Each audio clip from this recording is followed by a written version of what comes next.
Detachment and attachment.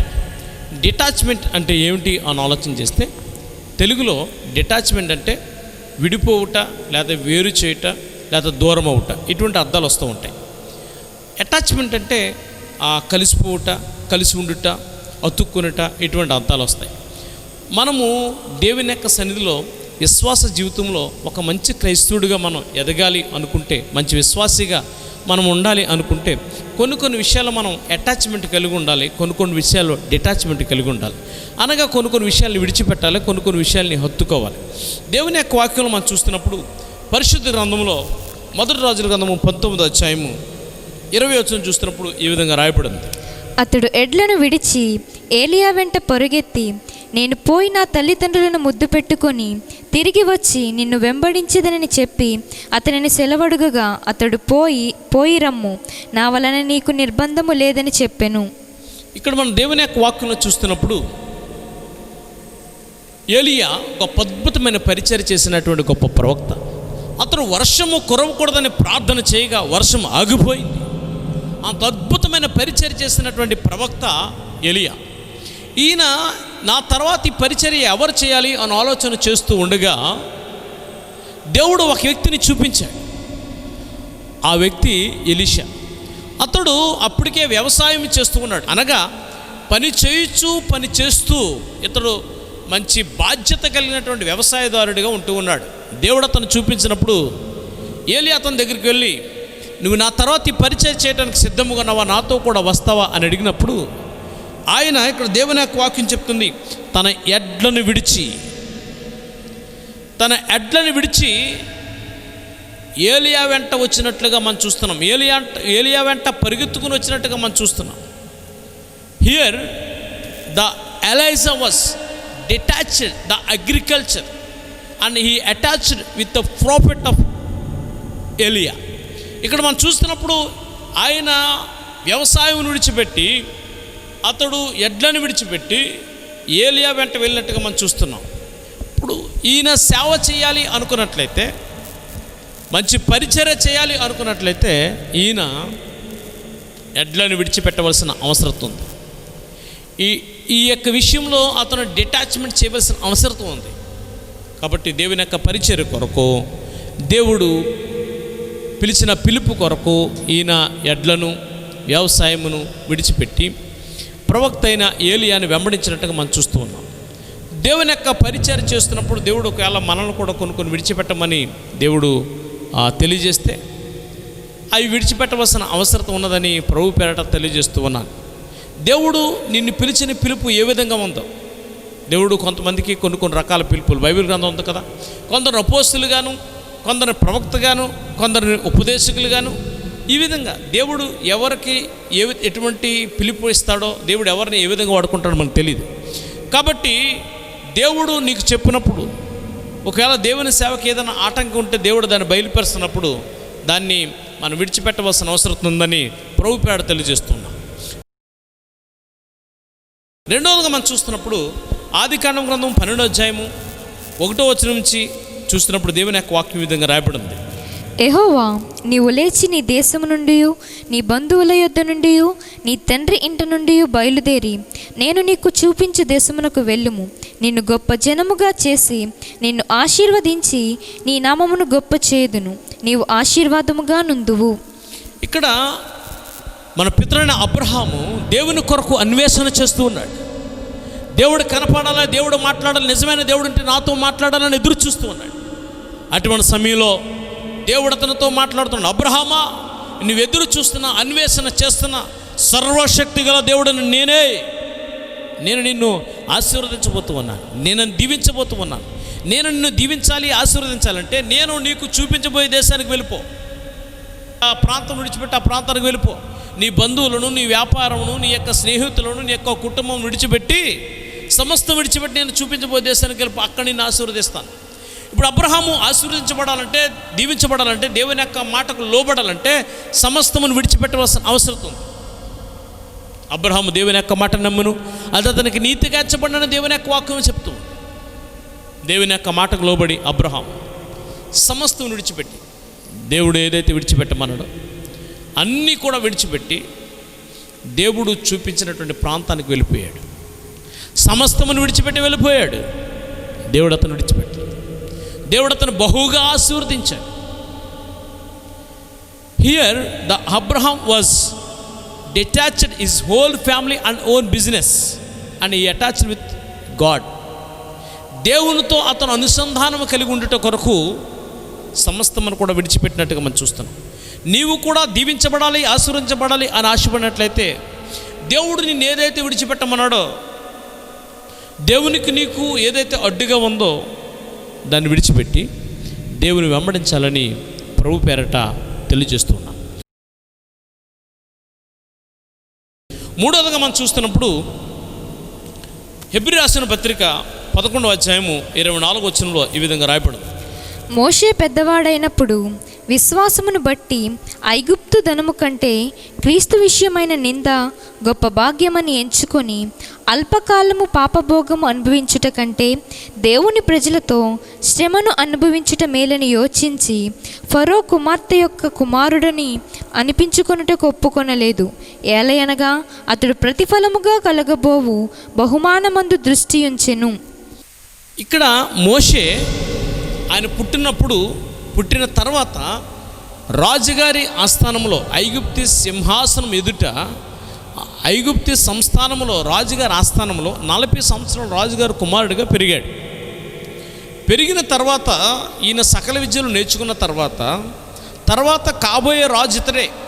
కానీ వాస్తవం తెలుసుకున్నాడు. నేను ఐగుప్తులకు సంబంధించిన వాడిని కాదు, నేను ఇశ్రాయేలు ప్రజల్ని, నేను ఇశ్రాయేలుకు సంబంధించిన వ్యక్తులను గుర్తించి గ్రహించి ఈ యొక్క ఐగుప్తు దేశంలో రాజు కుమారుడిగా ఉండటం, సకల భోగ భాగ్యాలు అనుభవించటం అతడు ఇష్టముగా భావించలేదు. తన ప్రజలతో ఉండి నిందలు అవమానాలు భరించటమే ఇష్టమని ఎంచుకున్నాడు. తన ప్రజల కొరకు అతడు ఐగుప్తి సింహాసనమును, రాజు ఆస్థానమును, రాజు కుటుంబమును విడిచిపెట్టి ఇశ్రాయేలు ప్రజల దగ్గరకు వచ్చేసాడు. ఇశ్రాయేలు ప్రజల దగ్గరకు వచ్చినప్పుడు ఇవన్నీ ఉండవు. రాజుగారు కుమారుడికి ఉన్నప్పుడు గౌరవ మర్యాదలు, డబ్బు, బంగారము అన్నీ ఉన్నాయి. కానీ ఇక్కడ ఏమీ లేవు.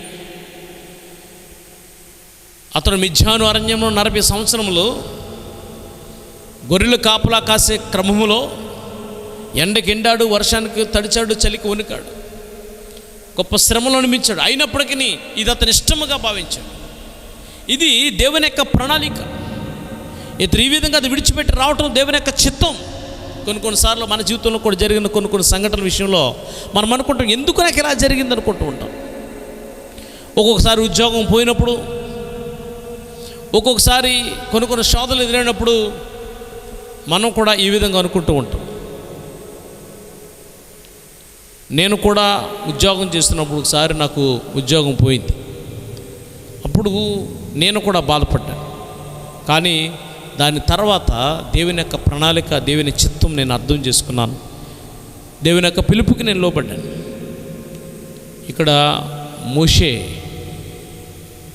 ఐగుప్తి సింహాసనం విడిచిపెట్టాడు. Here the Moses was detached the Kingdom and king palace and he was attached with his own people. అతడు తన యొక్క సొంత ప్రజలతో ఉండటానికి ఇష్టముగా భావించాడు. ఒకసారి ఒక వ్యక్తి గుండె సూదులు తయారు చేసే కంపెనీలో పనిచేస్తూ ఉన్నాడట. ఒక ఆదివారం అతన్ని వాళ్ళ ఉద్యోగానికి రమ్మన్నారు. అయ్యా, నేను ఉద్యోగం రాలేను, ఆదివారం మాకు చర్చ్ ఉంటుంది, ఆరాధనకు వెళ్ళాలని ఉద్యోగానికి వెళ్లకుండా ఆరాధనకు వెళ్ళిపోయాడు. ఆ కారణాన వాళ్ళు అతని ఉద్యోగం తీసేశారు. చాలా బాధపడ్డాడు. నేను చేసిన తప్పేంటి, నేను ఆరాధనకు వెళ్ళాను, ఆరాధన వెళ్ళిన కారణంగా నాకు ఇటువంటి శోధన ఎదురైంది ఏంటి, నాకు ఉద్యోగం పోయింది ఏంటి అని బాధపడుతూ ఉన్నాడు. ఇదే క్రమంలో బాధపడుతూ ఉన్నాడు. ఆర్థికంగా చాలా శోధనలు, ఇబ్బందులు అతనికి ఎదురవుతూ ఉన్నాయి. ఉద్యోగం లేదు, కుటుంబాన్ని పోషించుకోవడం చాలా కష్టంగా ఉంది. ఇదే క్రమంలో తన షర్ట్ బటన్ ఊడిపోయింది. షర్ట్ బటన్ ఊడిపోతే, అప్పట్లో ఎవరైనా షర్ట్ బటన్ ఊడిపోతే గుండు సూది పెట్టుకునేవారట. అతను గుండు సూది పెట్టుకుంటే అతనికి ఒక ఆలోచన వచ్చింది. గుండు సూదికి బదులు వేరే ఏదైనా తయారు చేస్తే బాగుంటుందన్న ఆలోచన వచ్చి పినిసి తయారు చేయాలని అనుకున్నాడు. అతను అనుకుని తన సొంతంగా పినిసి తయారు చేయటువంటి ఈ పరిశ్రమను ప్రారంభించాడు. క్రమేపీ అది ఎంతవరకు అభివృద్ధి చెందిందంటే అతను గొప్ప కోటీశ్వరుడైపోయాడు. అతను ఉద్యోగం పోయినప్పుడు బాధపడ్డాడు, కానీ దాని తర్వాత ఉన్నటువంటి దేవుని యొక్క ప్రణాళికను అతను ఈ రోజును గుర్తించగలిగాడు. ఒకవేళ నీకు ఏదైనా శ్రమ శోధన వచ్చినప్పుడు ఒకవేళ నువ్వు ఇలాగ అనుకుంటూ ఉన్నావేమో, ఎందుకు నాకు ఇలా జరిగింది, నేను దేవుని సన్నిధిలో ఎంతో నమ్మకంగా ఉంటున్నాను, నాకు ఎందుకు ఇలా జరిగింది అనుకుంటున్నావేమో. కానీ దాని వెనకాల ఉన్నటువంటి దేవుని చిత్తాన్ని మనం గ్రహించాలి. దాని వెనకాల ఉన్నటువంటి దేవుని యొక్క ప్రణాళికను మనం గుర్తించాలి. ఇక్కడ మోషే ఐగుప్తి సింహాసనం విడిచిపెట్టి తన ప్రజలతో ఉండటానికి ఇష్టపడినట్టుగా మనం చూస్తున్నాం.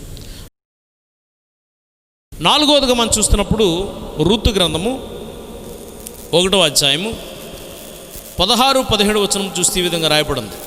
అందుకు రూతు, నా వెంబడి రావద్దనియు నన్ను విడిచిపెట్టమనియు నన్ను బ్రతిమాలుకొనవద్దు. నీవు వెళ్ళు చోటికే నేను వచ్చేదను, నీవు నివసించు చోటునే నేను నివసించెదను. నీ జనమే నా జనము, నీ దేవుడే నా దేవుడు. నీవు మృతి పొందు చోటనే నేను మృతి పొందేదను, అక్కడనే పాతిపెట్టబడేదను. మరణము తప్ప మరి ఏదైనాను నిన్ను నన్ను ప్రత్యేకించిన ఎడల యెహోవా నాకు ఎంత కీడైనా చేయునుగాక అనెను. ఇక్కడ దేవుని యొక్క వాక్యంలో చూస్తున్నప్పుడు ఎలీమెలెకు కుటుంబం బెత్లెహేం ప్రాంతాన్ని విడిచిపెట్టి మోయాబు ప్రాంతం వెళ్ళిపోయారు. ఈ సంఘటన మనందరికీ కూడా తెలుసు. అయినప్పటికీ త్వర కొన్ని విషయాలు నేను తెలియజేస్తాను. వెళ్ళిపోయిన తర్వాత ఎలీమెలెకు నయోమి దంపతికి 2 కుమారులు ఉన్నారు, మహలోను కిల్యోను. వాళ్ళిద్దరికీ అక్కడ మోయాబు స్త్రీని ఇచ్చి వివాహం చేశారు. కొద్ది సంవత్సరాలకి ఏం జరిగిందంటే ఎలీమెలెకు చనిపోయాడు, మహలోను చనిపోయాడు, కిల్యోని చనిపోయాడు. ఈ యొక్క నయోమి ఆ 2 కోడలను పిలిచి, అమలారా, నేను మరలా గర్భం ధరించి కుమారులకన్నా మీకు పెళ్లి చేయడానికి అంత వయసు లేదు, అంత సామర్థ్యం లేదు, కాబట్టి మీరు మీ యొక్క గృహాలకు వెళ్ళిపోండి, మీకు ఇష్టం వచ్చినట్టు జీవించండి అని చెప్పింది. అప్పుడు వార్ప పెద్ద కోడలు వెంటనే ముద్దు పెట్టుకుని వెళ్ళిపోయింది. కానీ రూతు నయోమి దేవుడి యొక్క గొప్పతనాన్ని గుర్తించింది. ఏ విధంగా నా దేవుణ్ణి నేను కలిగి ఉండాలి అనేటువంటి ఆలోచన కలిగి ఉంది అంటది. నా వెంబడి రావద్దని చెప్పవద్దు, రూతు చెప్తున్న మాటలు. నన్ను విడిచిపెట్టవద్దు అని చెప్పవద్దు. నీ వెళ్ళు చోటకే నేను వచ్చేదను, నీవు నివసించు చోట నేను నివసించదను. నీ జనమే నా జనము, నీ దేవుడే నా దేవుడు. నీ మృతి పొందే చోటనే నేను కూడా మృతి పొందుతాను. అంత గొప్ప కమిట్మెంట్, ఎంత గొప్ప తీర్మానం రూతు కలిగి ఉందో మనం ఇక్కడ గమనించాలి. నీ దేవుడే నా దేవుడు, నీవు కలిగి ఉన్న దేవుడిని నేను కలిగి ఉంటానికి ఇష్టపడుతూ ఉన్నాను. రూతు తన సొంత ప్రజలను, తన సొంత జనాంగమును డిటాచ్మెంట్ చేసింది. నయోమితో అటాచ్మెంట్ కలిగి ఉంది, గొప్ప అటాచ్మెంట్ కలిగి ఉంది. Here the Ruth was detached her own people and her relatives, and she was interested to attach with Naomi. ఆమె నయోమితో ఉండటానికి ఇష్టపడింది, నయోమితో ఉండటానికి తీర్మానించింది. నయోమితో కలిసి బెత్లెహేం ప్రాంతం తిరిగి వచ్చింది. ఆ కారణముగా దేవుడు ఆమెను ఎంతగా దీవించాడంటే ఆమె గర్భములో నుంచి వచ్చిన వంశములో నుంచి యేసుక్రీస్తు వారు పుట్టారు. ఒకవేళ ఆ రోజున ఆమె నా జనం కావాలి, నా బంధువులు కావాలి, నా స్నేహితులు కావాలని నయోమిని విడిచిపెట్టి వార్పలాగా వెళ్ళిపోయి ఉంటే ఈ గొప్ప కృప ఉండకపోయింది కదా, ఈ గొప్ప ఆశీర్వాదం ఆమె దూరం చేసుకుంది కదా, గమనించాలి.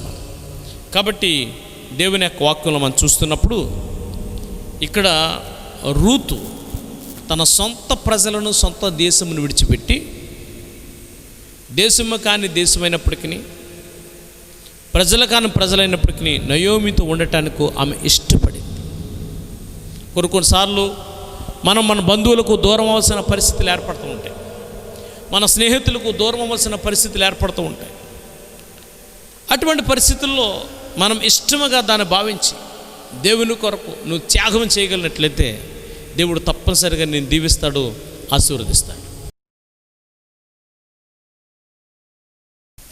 ఐదవదిగా మనం చూస్తున్నప్పుడు మార్కు సువార్త 10వ అధ్యాయము 50వ వచనం చూస్తున్నప్పుడు ఈ విధంగా రాయబడింది. అంతటా వాడు బట్టను పారవేసి దిగ్గున లేచి యేసునద్దకు వచ్చెను. ఇక్కడ దేవుని యొక్క వాక్యంలో చూస్తున్నప్పుడు బర్తలోమయి అనేటువంటి ఒక గుడ్డివాడు ఇక్కడ కనిపిస్తూ ఉన్నాడు. యేసుక్రీస్తు వారు భూలోక రాజ్యంలో జీవించిన కాలంలో జరిగిన ఒక సంఘటన. అతడు కళ్ళు కనిపించక అంధత్వంతో బాధపడుచు ఉన్నాడు. అటువంటి పరిస్థితుల్లో ఇతడు ఏం చేస్తున్నాడు? త్రోవ పక్కన కూర్చుని భిక్షం అడుగుతూ ఉన్నాడు. వెళ్ళి వారిని వచ్చి వారిని భిక్షం అడుగుతూ ఉన్నాడు. ఇదే ఇతని యొక్క పని, ఇదే ఇతని దినచర్య. ఇతను అందరిలాగా పని చేసుకోలేకపోతున్నాడు, అందరూ చూడలేకపోతున్నాడు. ఈ యొక్క వ్యాధితో, ఈ యొక్క సమస్యతో ఇతను బాధపడుతూ ఉన్నాడు. అటువంటి సమయంలో యేసుక్రీస్తు వారు ఆ మార్గమున వస్తున్నారు అని అతను విన్నాడు. విని యేసుక్రీస్తు వారు రాక కొరకు ఎదురు చూస్తూ ఉన్నాడు. ఇతను కళ్ళు కనిపించవు. ప్రజలందరూ హడావుడిగా ఉన్నారు. ప్రజలందరూ గందరగోళంగా ఉన్నారు. యేసుక్రీస్తు వారికి అనేక మంది ప్రజలు ఎదురు చూస్తూ ఉన్నారు. యేసుక్రీస్తు వారు అక్కడికి వచ్చినప్పుడు యేసుక్రీస్తు వారు అక్కడికి వచ్చారని గుర్తించి, యేసుక్రీస్తు వారు కాలు చప్పుడు ఇదని అతను భావించి, యేసుక్రీస్తు వారు ఉన్నారని గట్టిగా కేకలు వేస్తున్నాడు. దావీదు కుమారుడా, దావీదు కుమారుడా, నన్ను కరుణించు అని కేకలు వేస్తూ ఉన్నాడు. ప్రజలందరూ అన్నారు, నువ్వు ఊరుకో, నువ్వు మాట్లాడుకో అని అందరూ గద్దిస్తూ ఉన్నారు. కానీ యేసుక్రీస్తు వారు అంటున్నారు, యేసుక్రీస్తు వారు అతను చూశారు.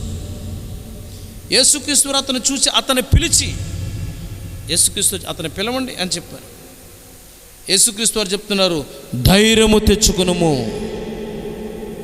యేసుక్రీస్తు వారు అతనితో చెప్పినమాట, ధైర్యము తెచ్చుకును. వెంటనే అతడు బట్టను పారవేసి దిగ్గున లేచి యేసు దగ్గరికి వెళ్ళాడు. ఇప్పుడు ఇతనికి స్వస్థత కావాలంటే అతనికి అలవాటైపోయిన బట్ట, ఎన్నో సంవత్సరాల నుంచి అదే బట్ట పరుచుకుని అతను కూర్చున్నాడు.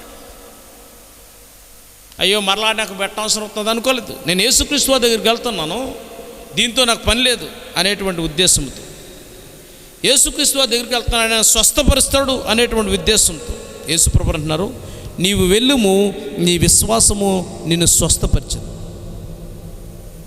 యేసుప్రభు చెప్పిన ఒక్క మాట ద్వారా అతనికి స్వస్థత కలిగి అతని కంటి చూపించింది. ఇతడు తన బట్టను విడిచిపెట్టి విశ్వాసంతో యేసుక్రీస్తు వారి దగ్గరికి వెళ్ళారు. ఎప్పటి నుంచో నీకు అలవాటైపోయిన కొన్ని పరిస్థితులను, కొన్ని అలవాట్లను విడిచిపెట్టి యేసుక్రీస్తు వారి దగ్గరికి వెళ్ళవలసి ఉంది. ఇతడు ఎప్పటి నుంచి బట్టకు అలవాటైపోయాడు, బట్ట పరుచుకుని అడుకోవడం జీవితానికి అలవాటైపోయాడు. దాన్ని విడిచిపెట్టి యేసుక్రీస్తు వారి వద్దకు వెళ్ళాడు, విశ్వాసంతో వెళ్ళాడు. ఆ విశ్వాసమే అతను స్వస్థపరిచింది. ఈ రోజున నువ్వు స్వస్థత కొరకు ఆలోచన చేస్తూ ఉంటే, స్వస్థత కొరకు ప్రార్థన చేస్తూ ఉంటే, నువ్వేదైతే విడిచిపెట్టాలి, ఏదైతే విడిచిపెట్టవలసి ఉన్నదో, ఏదైతే విడిచిపెట్టమని దేవుడు మాట్లాడుతుందో దాన్ని విడిచిపెట్టి విశ్వాసంతో ప్రభు దగ్గరకు వచ్చి ప్రభు సన్నిధిలో నువ్వు ప్రార్థన చేస్తే దేవుడు తప్పనిసరిగా దేవుడు నీకు స్వస్థత ఇస్తాడు. ప్రతి మంగళవారం ఇక్కడ అమలాపురం హౌసింగ్ బోర్డులో ఈ అగాపే చర్చిలో స్వస్థత ప్రార్థన జరుగుతూ ఉంటుంది. అనేక మంది వ్యాధులు, బాధలు, సమస్యలతో ఉన్నవారు ఈ యొక్క మందిరానికి అనేక ప్రాంతాల నుంచి వస్తూ ఉంటారు. ఎవరైతే విశ్వాసముతో ఇక్కడికి వస్తారో, ఎవరైతే దేవుడు నన్ను స్వస్థపరుస్తాడనే భావనతో ఇక్కడికి వస్తారో, ఎవరైతే పరిపూర్ణ నమ్మకంతో ఇక్కడికి వస్తారో వారందరికీ దేవుడు అద్భుతమైన స్వస్థతలు చేస్తూ ఉన్నాడు.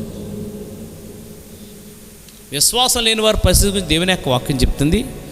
విశ్వాసం లేని మూర్ఖులు అని రాయబడింది, మూర్ఖతనము అని రాయబడింది. ఒక చోట యేసుక్రీస్తు వారు వెళ్ళారు, అక్కడ వారి అవిశ్వాసం వల్ల యేసుక్రీస్తు వారు కూడా అక్కడ ఏ కార్యము చేయలేకపోయారంట. నీ విశ్వాసమే నేను స్వస్థపరుస్తుంది. నీ విశ్వాసం కలిగి ప్రభు సన్నిధిలో ప్రార్థన చేస్తే దేవుడు తప్పనిసరిగా నీ విశ్వాసం బట్టి నేను స్వస్థపరుస్తాడు.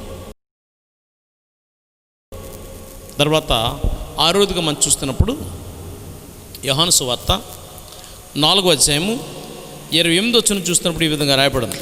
ఆ స్త్రీ తన కుండ విడిచిపెట్టి ఊరిలోనికి వెళ్ళి, మీరు వచ్చి నేను చేసినవన్నీ నాతో చెప్పిన మనుషుని చూడుడి, ఈయన క్రీస్తు కూడా అని ఆ ఊరి వారితో చెప్పగా. ఇక్కడ దేవుని యొక్క వాక్కులు మనం చూస్తున్నప్పుడు సమరయ స్త్రీ మిట్ట మధ్యాహ్నం ఎండాకాలం మండుటెండలో యేసుక్రీస్తు వారు ఒక బావి దగ్గరికి వెళ్ళారు. ఆమె ఆ బావి దగ్గరికి నీళ్ళ కొరకు వచ్చింది. నీళ్ళ కొరకు వచ్చినప్పుడు యేసుక్రీస్తు వారు ఆమెతో మాట్లాడుతున్నప్పుడు ఈ యొక్క సంఘటనలో, అమ్మా నాకు నీళ్ళు ఇస్తావా దాహానికి? ఆమె అంటది, అయ్యా మేమిచ్చే నీళ్ళు మీరు తాగుతారా? యేసుప్రభు అంటున్నారు, నువ్విచ్చే నీళ్ళు తాగితే నాకు మరలా దాహం వేస్తుంది, కానీ నేనిచ్చే నీళ్ళు ఉన్నాయి, అది త్రాగినవాడు ఇప్పటికీ కూడా దప్పికొనడు.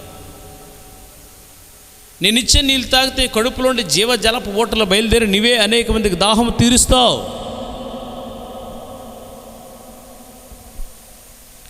ఈ మాటల్లో ఈయన మెస్సయ్య అని గుర్తించింది, యేసుక్రీస్తు వారు గుర్తించింది. వెంటనే తన కొండను విడిచిపెట్టి ప్రజలందరి దగ్గరికి వెళ్ళి, నేను మెస్సయ్యను చూశాను, నాతో మాట్లాడిన వాడు క్రీస్తు కాడా అని ప్రజలందరికీ ప్రజలందరినీ యేసుక్రీస్తు వారి దగ్గర తీసుకొచ్చింది. ఈ కొండ ఆమె పాపపు జీవితానికి సాదృశ్యం. ఆమె తన పాత జీవితాన్ని విడిచిపెట్టి యేసుక్రీస్తు వారి కొరకు సువార్త చేయటానికి తెగించింది. ఆమె ఏ సత్యమైతే తెలుసుకుందో ఆ సత్యం ప్రజలందరూ తెలుసుకోవాలనే ఉద్దేశంతో ఆమె ఊరిలోకి పరిగెట్టుకెళ్ళింది. నీవు ఒక సత్యం తెలుసుకున్నావు, ఆ సత్యాన్ని ఎంతమందికి నువ్వు ప్రకటన చేస్తూ ఉన్నావు, ఎంతమందికి తెలియజేస్తూ ఉన్నావు?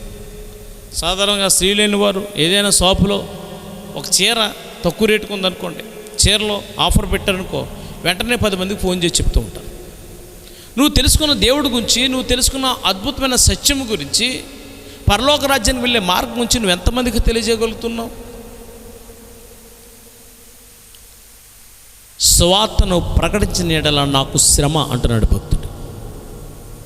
ఒకసారి ఒక వెటర్నరీ డాక్టర్ గారు రోడ్డు మీద వెళ్తూ ఉన్నాడంట. వెళ్తూ ఉంటే ఒక కుక్క అనారోగ్యంతో రోడ్డు మీద బాధపడుతుంది. ఆయన వెటర్నరీ డాక్టర్ కాబట్టి, పశువుల డాక్టర్ కాబట్టి, దాన్ని కారులో ఎక్కించుకుని ఇంటికి తీసుకొచ్చి దానికి వైద్యం చేశాడు, దాన్ని బాగు చేశాడు. అది స్వస్థత పొందుకున్న తర్వాత వెళ్ళిపోయిన తర్వాత అది బాగుపడింది, వెళ్ళిపోయింది. మరలాడు ఈయన లేచి బయటకు వచ్చినప్పటికీ ఈయన గుమ్మలో 10 కుక్కలు ఉన్నాయంట. ఏంటి 10 కుక్కలను చూసినప్పటికీ ఆ 10 కుక్కల ముందు నిన్న దినాన్ని వచ్చి స్వస్థత పొందిన కుక్క ఉంది. ఈ 10 కుక్కలు అనారోగ్యంతో ఉన్నాయి. ఈ యొక్క భావం ఏంటంటే, ఈ దృశ్య భావం ఏంటంటే, నన్ను ఒక డాక్టర్ గారు స్వస్థపరిచారు, నేను అనారోగ్యంతో ఉన్నప్పుడు మీరు కూడా రండి, ఆయన స్వస్థపరిస్తారని 10 కుక్కల్ని తీసుకుని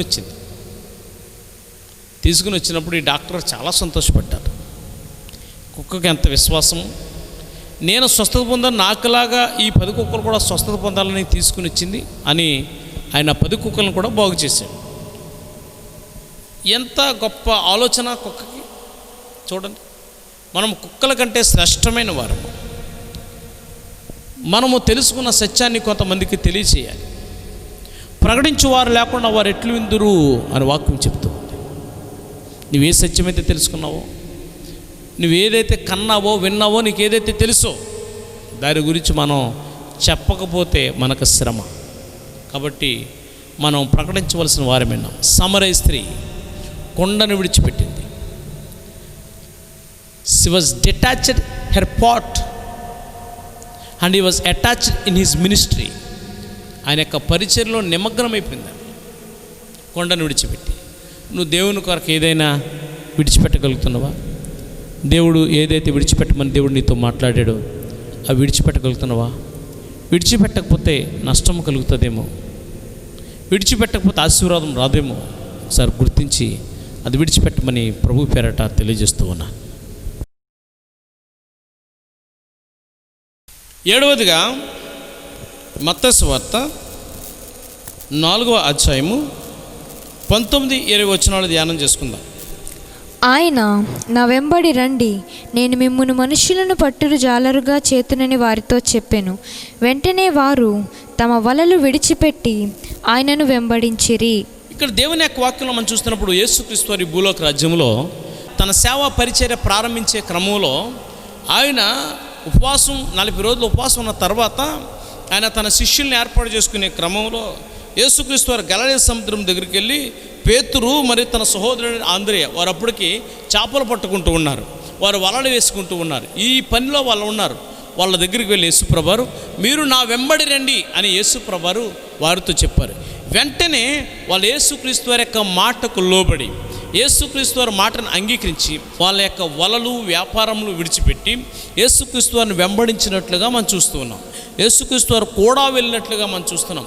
వారు వలలను విడిచిపెట్టారు, వారు యేసుక్రీస్తు వారిని వెంబడించారు. They were detached their nets and their business and they were attached with Jesus Christ. వారు యేసుక్రీస్తు వారిని వెంబడించినట్టుగా మనం చూస్తున్నాం, యేసుక్రీస్తు వారితో కలిసిపోయినట్టుగా మనం చూస్తున్నాం. నువ్వు యేసుక్రీస్తు వారితో అటాచ్మెంట్ కలిగి ఉన్నావా? యేసుక్రీస్తు వారితో నీ అటాచ్మెంట్ ఏ విధంగా ఉంది? హానోకు తన యొక్క భార్య పిల్లలతో కలిసి ఉండి దేవునితో నడిచెను అని రాయబడింది. ఇహలోక రాజ్యంలో భార్య పిల్లలు కుటుంబం ఇవన్నీ ఉండటం సహజమే, అవి కలిగి ఉండొద్దు నేను చెప్పట్లేదు. కానీ ఇవన్నీ కలిగి ఉన్నప్పటికీ నీ దేవునికి నీకున్నటువంటి పర్సనల్ రిలేషన్షిప్ ఏ విధంగా ఉందో ఒకసారి ఆలోచన చేసుకో. నీవు దేవునితో అటాచ్మెంట్ కలిగి ఉంటే తప్పనిసరిగా దీవించబడతావు, ఆశీర్వదించబడతావు.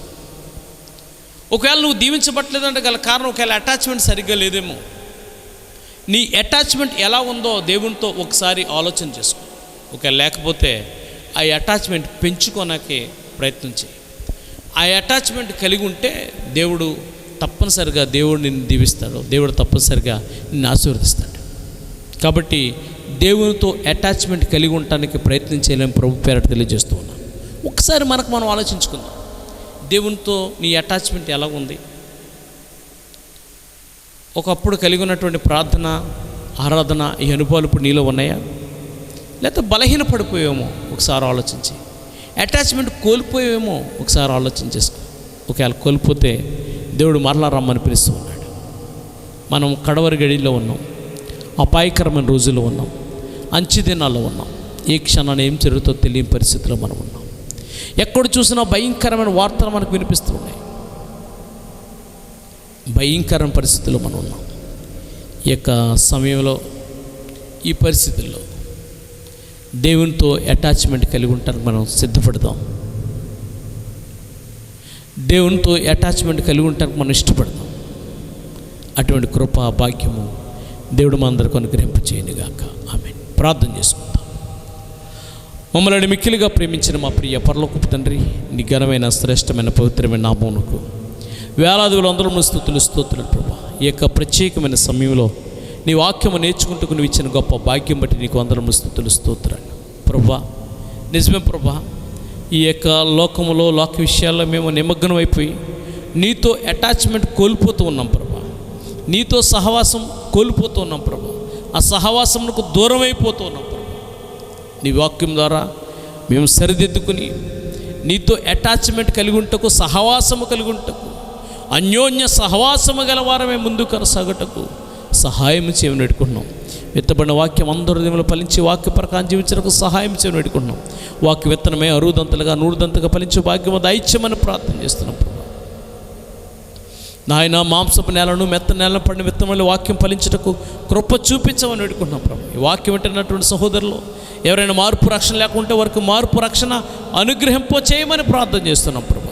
కుటుంబ సమస్యలు, ఆర్థిక సమస్యలు, మానసిక సమస్యలు మీరు దూరపరచమని వేడుకుంటున్నాం ప్రభు.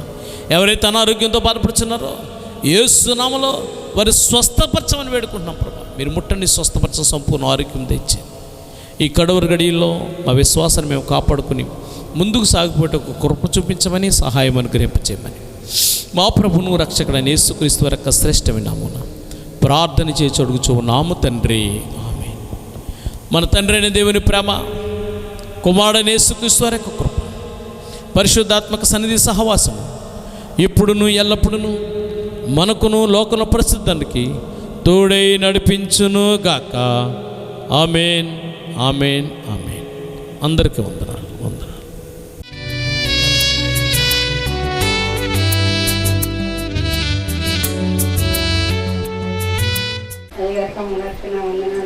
కూడిన సహోదరులందరికీ నా వందనాలండి. నా సాక్షి ఏంటంటే అండి, నేను చాలా బలహీనంగా ఉండేదాన్ని అండి. నాకు ఆపరేషన్ అయిందండి. ఆపరేషన్ అయిన తర్వాత కూడా లేవలేని స్థితిలో బలహీనంగా ఉండేదాన్ని అండి. అయితే మరి అయ్యగారు అమ్మగారు వచ్చి నాకు ప్రార్థన చేశారండి. నాకు ఇక్కడ ప్రార్థన జరుగుతుందని తెలియదండి, సంవత్సరం క్రితమే తెలిసింది. అప్పుడు వీళ్ళు వచ్చి ప్రార్థన చేశారండి. అమ్మగారు అయ్యగారు వచ్చి, అమ్మ నీకేం పర్వాలేదు, నువ్వు మంగళవారం ప్రార్థనకి రామ్మ, దేవుడు నేను స్వస్థపడతాడని చెప్పారండి. అయితే అలాగే చాలా బలహీనంగా ఉన్నాను, నేను వచ్చేదాన్నండి. అలాగే అమ్మగారు అయ్యగారు నా కుటుంబం కొరకు ఎంతగానో ప్రార్థన చేశారండి. మరి దేవుడు నన్ను ముట్టి స్వస్థపరిచాడండి. మా బాబు బెంగళూరులో ఉండేవాడండి. అయ్యగారు బాబు వచ్చేయాలని మీరు ప్రార్థన చేయాలండి అని నేను కోరేదాన్నండి. అటు రీతిగానే మరి అయ్యగారు ప్రార్థన చేసినట్టుగానే నా కుమారుడు మరి వచ్చేయడం జరిగిందండి. సంవత్సరం ఉన్నాడండి. అయితే ఇక్కడ కొన్ని కారణాల వల్ల, కొన్ని ఇబ్బందుల వల్ల అండి ఆ బిడ్డను మరి బయటకు పంపడం జరిగిందండి. గారు బాలయ్య కాలనీ, మేము వారి ఇంటికి వెళ్ళినప్పుడు ఇక్కడ నడిచి వచ్చేటువంటి స్థితి కూడా లేదు మాట్లాడు. నడిచి రాలేటువంటి పరిస్థితి, ఆవేశం రాలేటువంటి పరిస్థితి. అటువంటి సమయంలో ఆ బిడ్డ ఆరోగ్యం కొరకు ప్రార్థన చేస్తాం. ప్రార్థనకి దేవుడు మరలా వారానికి ఆ బిడ్డ అక్కడి నుంచి ఇక్కడ నడిచి రావడానికి దేవుడు కృప చూపించాడు. స్తోత్రములకు వెళ్ళాక అదేవిధంగా వారి యొక్క కుమారుడు బెంగళూరులో ఉంటున్నాడు. ఆయన ఇక్కడ రావాలని ప్రార్థన చేయమని చెప్పారు. ప్రార్థన చేస్తాం. ఆ కుమారుని దేవుడు ఇక్కడ తోడుకొచ్చారు. ఆ తర్వాత బిడ్డ విదేశాలు వెళ్ళడానికి ప్రయత్నం చేస్తారు, ప్రార్థన చేయమన్నారు. ప్రార్థన చేస్తాం. ప్రార్థనకి దేవుడు ఆ కుమారుడు విదేశాలు వెళ్ళడానికి కృప చూపించాడు. ఆ కుటుంబం కొరకు మీరు అందరూ కూడా ప్రార్థన చేయండి. సమస్త మహిమ ఘనత ప్రభావం దేవునికే కలుగును గాక.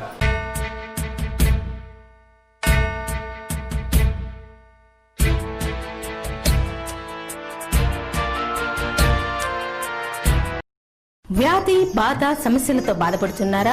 విశ్వాసంతో రండి, మీ సమస్యల నుండి విడుదల పొందండి. విడుదల స్వస్థత ప్రార్థన అమలాపురం ఎర్రవంతెన హౌసింగ్ బోర్డ్ ఏళ్లవారి కాలనీలోని అగాపే చర్చి నందు ప్రతి మంగళవారం ఉదయం 10 గంటలకు విడుదల స్వస్థత ప్రార్థన జరుగును. మీ కొరకు దైవజనులు పాస్టర్ పివి ఆనంద్ ప్రసాద్ గారు ప్రత్యేక ప్రార్థనలు చేయుదురు. ఈ పరిచర్య ద్వారా ఇప్పటి వరకు దేవుడు అనేకమైన అద్భుతములు జరిగిస్తున్నారు. మీరు విశ్వాసంతో రండి, మీ సమస్యల నుండి విడుదల పొందండి. వివరములకు 9849507298 and 9949484844.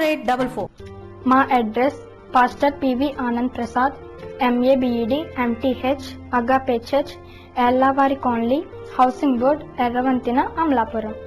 మా సెల్ నంబర్ 9849507298 మరి యొక్క నంబర్ 9949484844.